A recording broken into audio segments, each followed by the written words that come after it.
So what do I need to know about letting a military service member assume my VA loan? Well, if you watched any of the other videos somewhere in this playlist here, then you'll know that the most important things that you need to know are that the veteran has enough money to cover your equity, and they have to have enough entitlement if we are going to perform a entitlement swap. This is incredibly important. It gives you the best benefit of the VA loan, i.e. being able to assume a low value, low interest rate.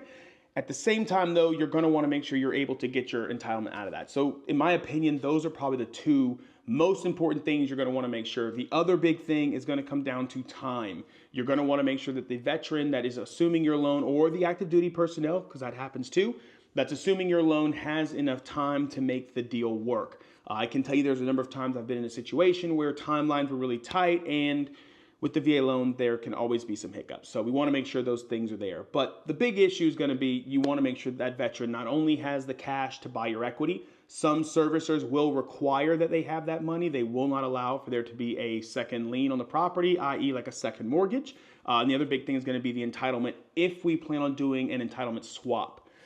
Let's say you're not overly concerned with an entitlement swap, and you're okay with them keeping your entitlement tied to the property. We're going to do a whole nother video about that later. But we'll talk about that later. I don't want to get too deep, and I want to keep these questions short, but those are really the big things you have to know when letting a veteran or active duty personnel assume your VA loan.